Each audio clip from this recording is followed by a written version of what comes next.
The newest dungeon, Sundered Doctrine, is out, and with its weapons now visible in the API, we can see their perks and what combos, if any, are worth chasing. In my eyes, all these weapons are worth it, even though at first glance they don't seem like it.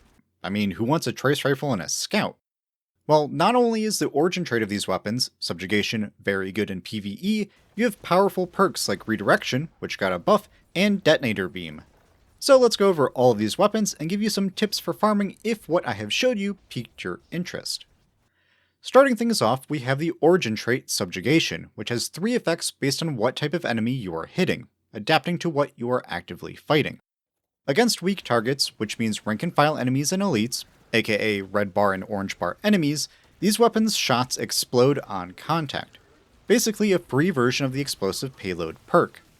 Based on the research by MossyMax in the community, it varies between an 11 and 27% buff to body shot damage and 8 to 12% for crits.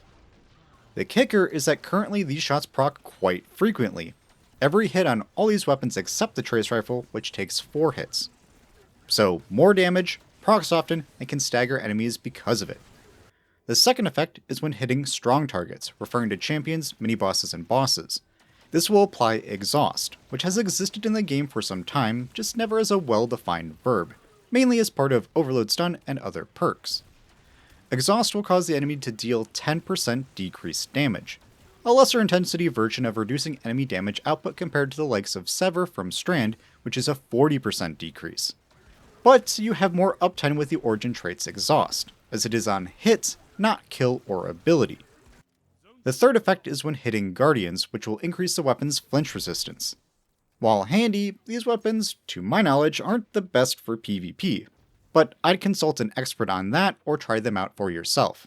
I just know I'm not a huge fan of these weapons for PvP.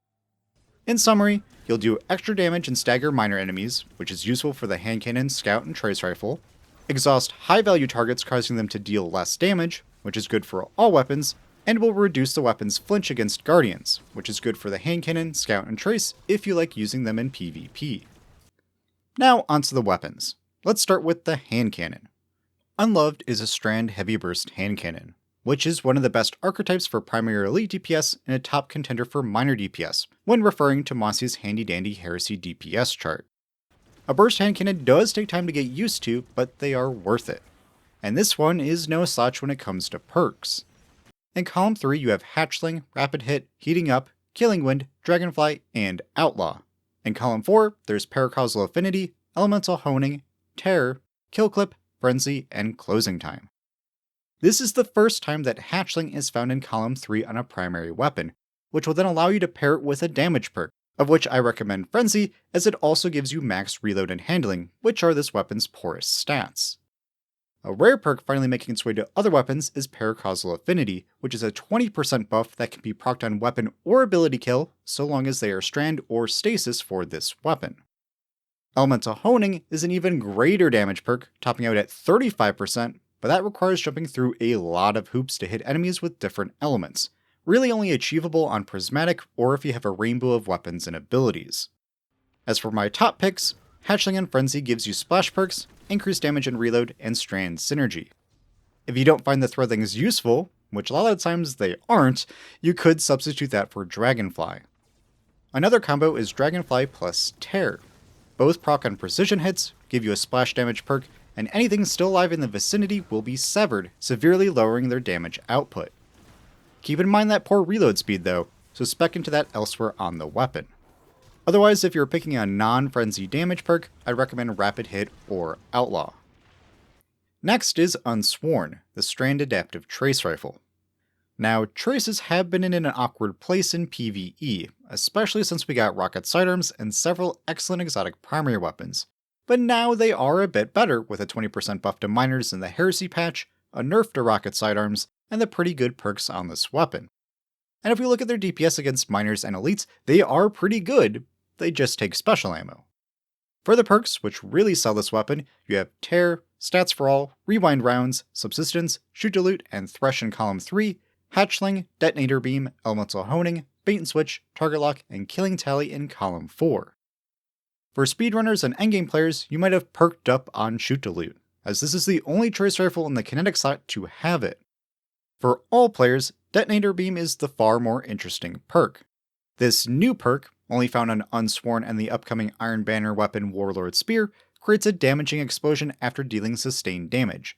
25 shots based on community testing. This gives you a damage perk and a splash perk without needing a kill or demanding high precision and accuracy.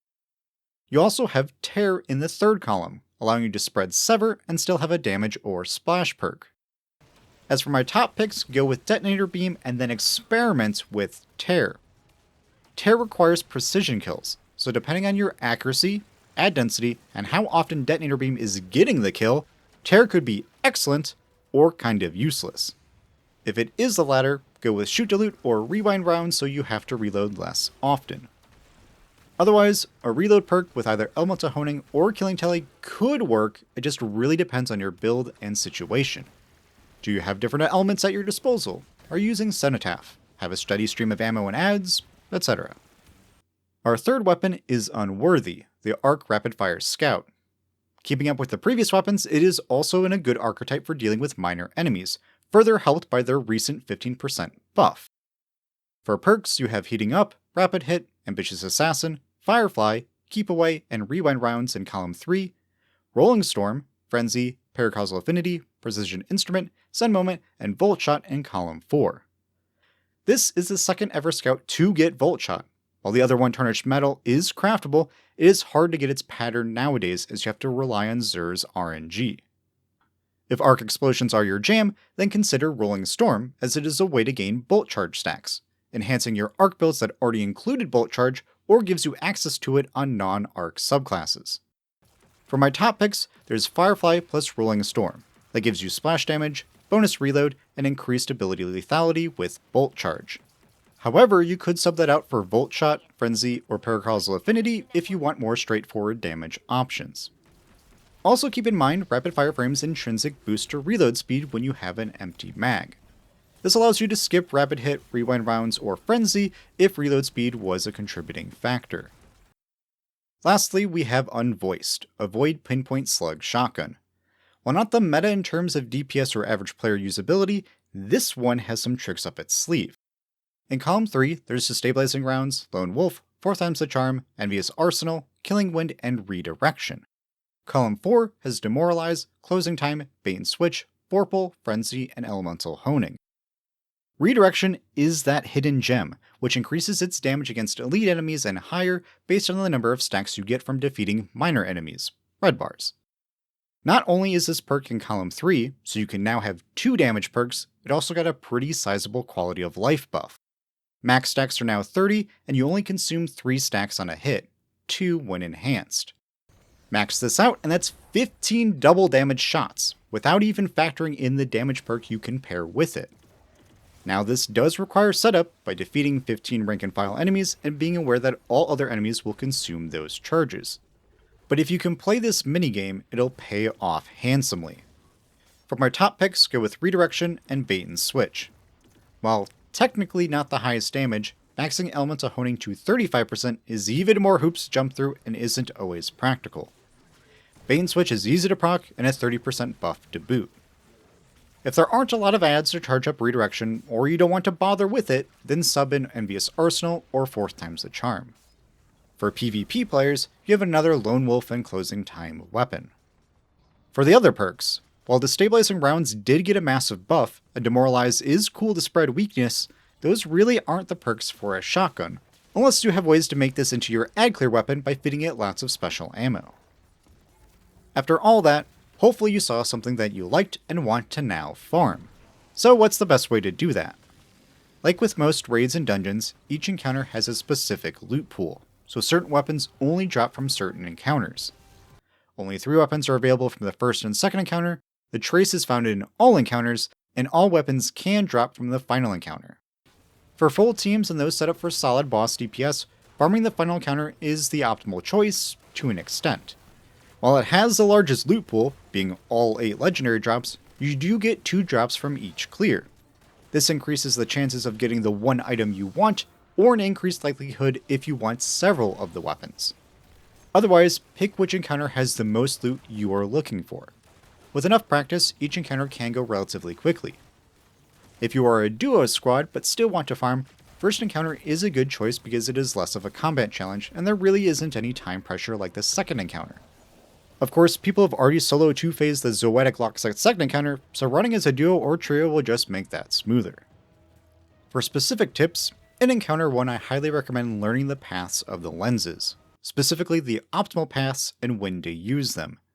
In the description I'll have this map and a couple other great videos that will go in greater detail, but the short of it is, the more optimized your pathing is, the less lenses, so the less Subjugator kills you need. While some paths can be done in 2 lenses, sometimes using 3 and a specific light source is key, otherwise the pathing won't work or take too long. This mainly pertains to the third round, as you have to navigate 3 light paths in a specific order. You can simplify the optimal starting light by using the middle lens if the first symbol is on the left side of the arena, and the right lens if the starting symbol is on the right. Keeping this in mind and the fact that the right lens has no path to the left side of the arena should help you figure out the paths for any situation. Now to get there, you need to know the solution. Besides finding and killing the Truth Speaker Grim that reveals the next symbol needed, you can figure out the solution based on context clues. What are the 4 symbols in the outer rooms, and what symbols are missing from the center wheel? This comes from knowing the basics of Destiny's story and the sentence structure of noun, verb, noun for this puzzle. So if the outer room's callouts were guardian, witness, drink, and kill, the true statement, therefore the correct order of symbols to light, would be guardian kills the witness. However, to know for certain, as sometimes the true statement can be hard to decipher, just spread out and hunt down that Grim. As for general tips, you want a mix of crowd control and burst damage. Stuff like slow, freeze, suppress, suspend, and disorienting grenades are quite useful for controlling the adds and the subjugators, since they aren't boss rank. And then burst damage from the likes of your super or weapons to quickly nuke that subjugator. Then, when you're starting each round, spread out to different rooms so you can call out all 4 rooms' symbols to figure out the true statement and get a new lens to complete the paths. For the second encounter, let's talk about the symbol wheels. The object is to lock in kill as the leftmost symbol via the leftmost wheel, and as many stops before damage, and making sure the symbols on the back wall stay stop when damage starts. You see, by depositing your knowledge into a given wheel to shift which symbol is illuminated, that doesn't guarantee it'll stay that way, as it'll shift by 1 position in the direction the wheel is spinning if you haven't interacted with that wheel after a full rotation of lock set progression. So the 4 symbols you will see on the back wall aren't technically locked in. You need to babysit the wheel so they still show favorable symbols, i.e. stop. This also means that once the damage phase starts, so you put the leftmost wheel on kill to maximize the length of the damage phase, and the bosses have now become vulnerable, take a look at all the symbols on those back walls. If some of them don't show stop, you can still change them at this time, if you have enough knowledge, to prevent those negative actions from occurring during the damage phase. TLDR, from right to left you should have stop, stop, stop, kill on the walls by interacting with their nearest associated wheel. Monitor all wheels while you're doing this so that they stay on stop, and then quickly check and change any wheels to stop once the damage phase starts. As for the damage phase itself, traditional weapons like Sleeper Simulant are currently the best due to accessibility and because of the boss's crit isn't working correctly, doing body shot damage but showing crit numbers. Since Sleeper does significantly higher body shot damage compared to other linears, that's why it's outperforming the likes of Queenbreaker or Cloudstrike. When that gets patched, I'll leave a note in the pinned comment. However, Sleeper will still be good because, by nature, Shriekers have weird hitboxes. So if you can't guarantee pinpoint accuracy, Sleeper will be good. Otherwise, Queenbreaker, Cloudstrike, and normal linears will do the job. A useful tool some of you might have is Anarchy, which due to the boss's size can plant mines on each of the boss's bodies and a mine in between to create the chain. Pretty perfect. 6 in the mag, 4 shots on each boss, with 1 in between. There has also been abuse of Bolt Charge and Titan Storm's Keep aspect, as damage over time effects, like Anarchy or Luminarch's Poison, help build Bolt Charge stacks as quick as possible. This has allowed people to solo 2-phase this boss, which is quite impressive. So if you have a Titan on your team, consider using this aspect. Be warned that in the future Bungie could, and probably will, nerf this interaction, Bolt Charge, or the functionality of this aspect due to how potent it can be. For the third encounter, ideally you try to decipher the truth and lie from the very start by reading the center wheel. One side of it will make a true statement, the other will be a lie. Like the first encounter, this will come down to your knowledge on Destiny to be able to decipher the statements and comparing the two. And again, figuring out the lie isn't always easy, even knowing the story of the game. If the solution isn't obvious, just play it safe and spread out into the side rooms to find the Truth Speaker Grim. When it comes to boss damage, positioning and build choice are key, but highly variable depending on what you have access to. For the former, there are some cheesy spots like on top of the spawn door on the left side of the arena near the entrance. Provides protection from the bosses and adds, and has decent sightlines. However, such cheesy spots can be problematic to jump to, as well as could be patched out, as Bungie has done so in the past and recently have tweaked geometry in Vesper's Host dungeon, although that was to provide a benefit to the player. Another option is the round piece of cover on the left side near that door. Just be aware that the boss can still come near you. If you're close to that edge, the strand attacks will connect. Otherwise, you can try spreading out instead of all grouping up, trying to split aggro of the boss and any remaining adds. When it comes to damage, I want to give you options to accommodate everyone.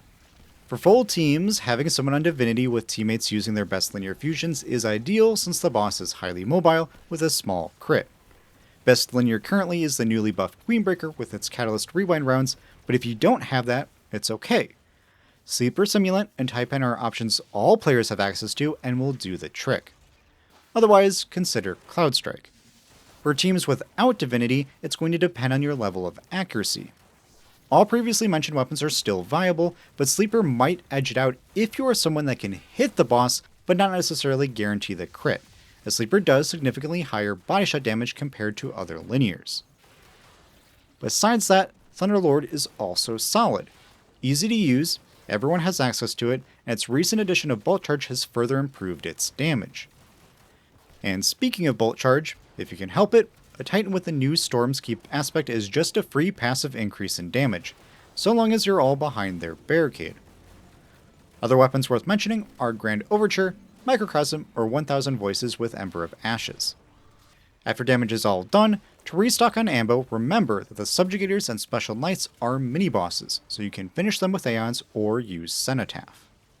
With that, hopefully you have a greater appreciation for these dungeon weapons, and I wish you a fruitful hunt. If you have any other questions or tips for your fellow Guardians, leave them down in the comments.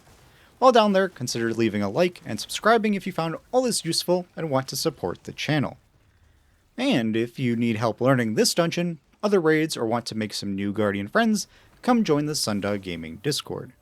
As always, I'm your Commander Pika. Be kind, have fun, and I'll see you on the battlefield.